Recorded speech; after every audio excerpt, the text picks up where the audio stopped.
What's up, guys? It's WF Corner. You know who it is. And we got some more Madden tips for you. So if you like Madden tips and getting better at the game of John Madden football, go ahead and subscribe to me, because I give you tips as soon as I find them. I don't hide that from y'all. I give you guys everything.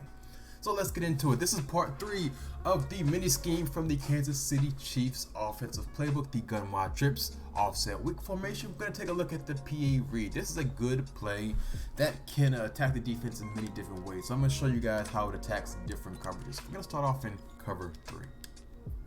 So I like to, okay, Patrick Mahomes is in the zone right now. So I'm going to take a sack real quick.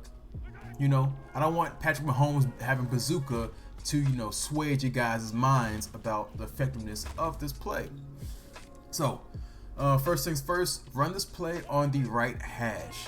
It's very important that it's run on the right hash because it allows you to do something very powerful, especially against cover 3 defenses. So the setup for this play is you want to streak your tight end, drag your outside right wide receiver, the B guy, drag him, and you want to you can either block your running back or leave him on his route right here and just cancel the play action. But more times than not, I like to block him.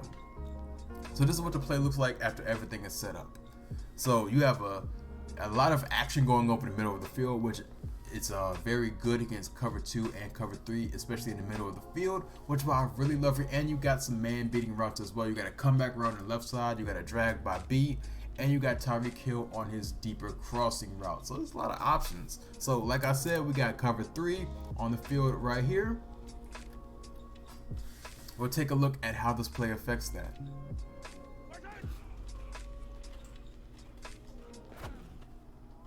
That's the reason why you want this play run on the right hash, because it allows you to hit that soft spot against cover 3. So this is what goes on with this play. You got this comeback route.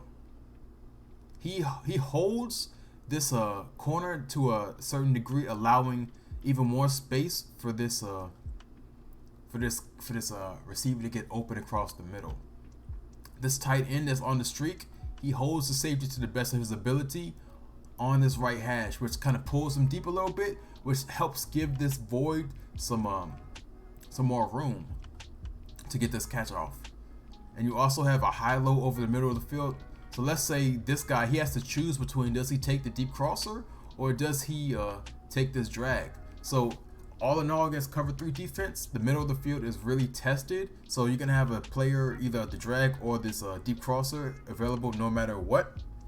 And that's going to just be open no matter what, especially depending on what your opponent wants to do user coverage wise. If your user coverage using this player right here, it's just the same scenario. Does he take the crosser? If he does, take the drag, throw the drag. If he takes the drag, throw the crosser. Same thing. If he takes this guy and user covers, if he takes the crosser, throw the drag. If he takes the drag, the crosser is still going to be open the same exact way. So this play is very good against cover 3.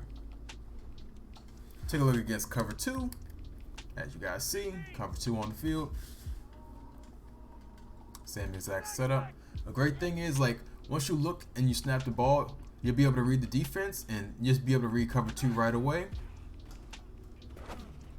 And a really great thing that I love against cover 2 is with that tight end seam, when you look at him, you'll be able to see that linebacker in the middle of the field. Look and see what happens with that linebacker. He takes him at first, then he moves back to the middle of the field, which gives that tight end ability to get deeper on him than that hook zone is, and it gives that positional advantage. So you're able to position that ball nicely into the middle of the field, lead pass it to the inside away from the safety, possession catch it. Even if you don't like that and they do something to take that away, you still got this drag as a nice check down, and you got this deep crosser depending on what they want to do on defense. So if they get cute and want to take away this the seam and take away the drag, that deep cross is still going to be there. But more times than that against cover 2, this drag is going to be there every single time. So if they want to get cute and get fancy, take away that seam, you still got options. Let's hop into cover 4 quarters. Show you guys the defense. Same setup, nothing changes, guys.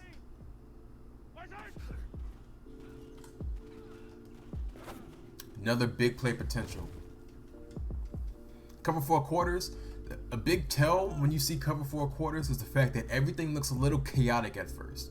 When you snap the ball, you don't really know. You got a lot of zone moving around. You see the safety over here. He's moving around all over the place. He's trying to pick up his man-to-man coverage, his man match. You see this dude start off, moving to the outside like zone. Then he runs over across the middle.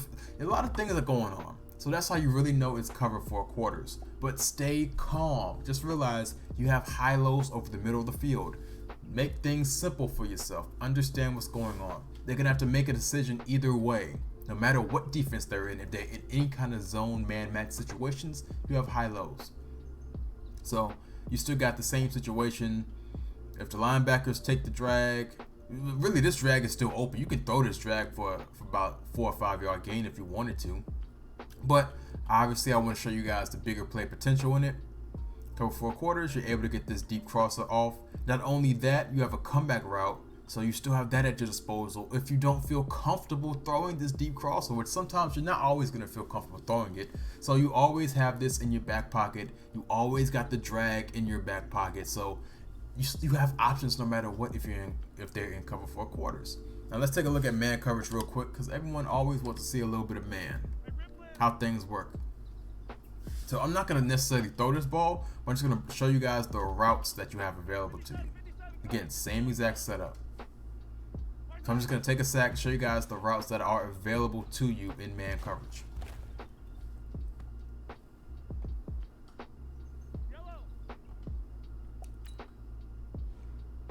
First things first, you got a drag route, which especially if you have the right player, is going to be good money against man coverage. And the only reason this guy is sitting here is in a quarterback spy is because you blocked your running back. But more times than not, he's not going to be in this situation. So don't worry that he's here. But this drag is going to be effective. This crosser here is effective if you got the right player running it, which Tyreek Hill is. You see all the separation gained. If you lead passes correctly, this is a touchdown. And last but not least, which is I want to call this one the bread and butter. If you see cover 1 or man coverage, you see he's one-on-one on the outside. You know you have a comeback route, especially if you have a decent receiver. He's going to create enough separation. If you throw this ball on time, you can possession catch it for a pretty sizable gain. So as you see, guys, this play is very good against everything you're possibly going to see on defense. This is a very great play. This goes really well with both the 2 plays earlier mentioned in this mini scheme. Hopefully you guys enjoyed everything. If you loved it, go ahead and subscribe to your boy, because I got the best Madden tips for you guys to improve your game. WF Colonel. I'm out, guys.